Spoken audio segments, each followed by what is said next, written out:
بسم اللہ الرحمن الرحیم۔ تہجد، خاموش رات اور محبت کی نماز۔ اے میرے اللہ، میرے دل سے ہر اس چیز کی محبت نکال دے جسے تو پسند نہیں کرتا۔ کچھ آنسو صرف روح پہ گرتے ہیں اور اللہ کے سوا کسی کو دکھائی نہیں دیتے۔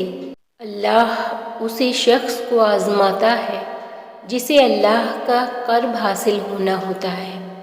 پھر ہمیں یہ معلوم ہونا لازمی ہے کہ جو ہو رہا ہے اللہ ہی کی اجازت سے ہو رہا ہے۔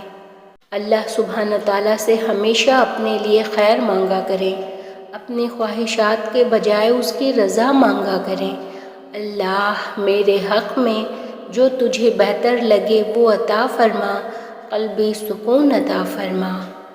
زندگی کیا ہے لمحے کی خبر نہیں، دلوں سے بدگمانیاں نکال پھینکیں، مسکرا کر سب سے ملے، نہ جانے کب کہاں زندگی کا سفر رک جائے۔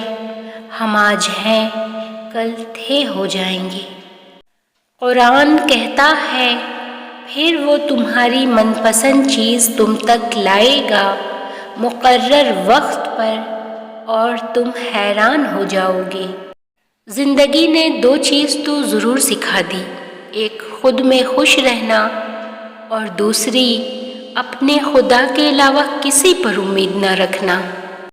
میں جانتی ہوں تو سب جانتا ہے یا رب، صرف دل کی تسلی کے لیے تجھے اپنے دکھ سناتی ہوں۔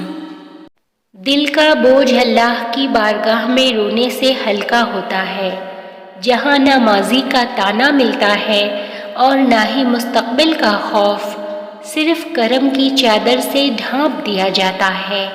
بس ایک سجدہ اور نم آنکھیں، دل سکون سے لبریز ہو جائے گا۔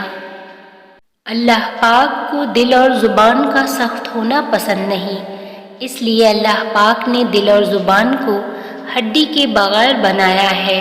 انہیں نرم رکھو، دل محبت سے نرم ہوگا اور زبان اخلاق سے۔ جب نماز میں غلطی ہوتی ہے تو اللہ کریم نے سجدہ سہو کرنے کو کہا ہے، تو غور کریں نماز میں یہ طریقہ کار ہمیں کیا سکھا رہا ہے۔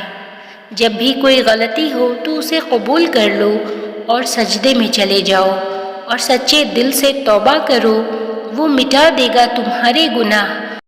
ان چیزوں کا خیال نہ کریں جو آپ کی دعا کے بعد حاصل نہیں ہوئیں، ان لامحدود نعمتوں کے بارے میں سوچیں جو اللہ نے آپ کو بغیر مانگے عطا کی ہیں، اور پھر اللہ تمہیں یوں خوش کر دے گا جیسے تم نے کبھی کوئی غم دیکھا نہ ہو۔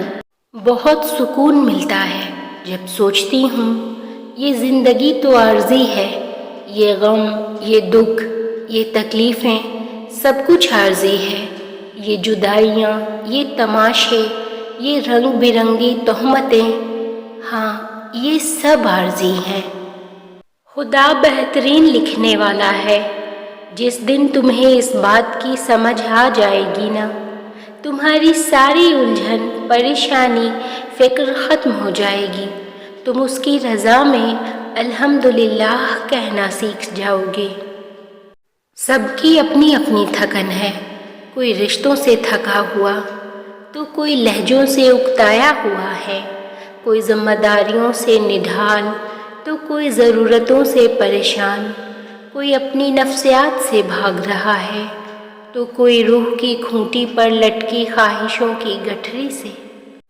ہر اذیت کی ایک معینہ مدت ہوتی ہے جس کے گزر جانے کے بعد نہ تو درد کی شدت پہلے جیسی رہتی ہے اور نہ اسے سہنے والا انسان پہلے جیسا رہتا ہے۔ تھک گئی جو میری روح تو میں سجدے میں گر گئی، ٹوٹی جو دنیا سے امید تو میں اللہ سے جڑ گئی۔ اللہ کے فیصلوں پر یقین رکھتی ہوں کہ وہ سب ٹھیک کر دے گا، یہ بھی جانتی ہوں کہ صبر کا اجر بھی دے گا، اس بات پر بھی یقین رکھتی ہوں کہ وہ میرے حق میں بہترین ہی فیصلہ کرے گا۔ ہر بات جانتی ہوں، سمجھتی بھی ہوں، پھر بھی ایک بے چینی سی ہے، کیوں آخر؟ شاید تھک چکی ہوں، اب آرام چاہتی ہوں، منزل تک پہنچ جانا چاہتی ہوں۔ سفر کافی طویل ہوتا جا رہا ہے، جو مجھے تھکا رہا ہے۔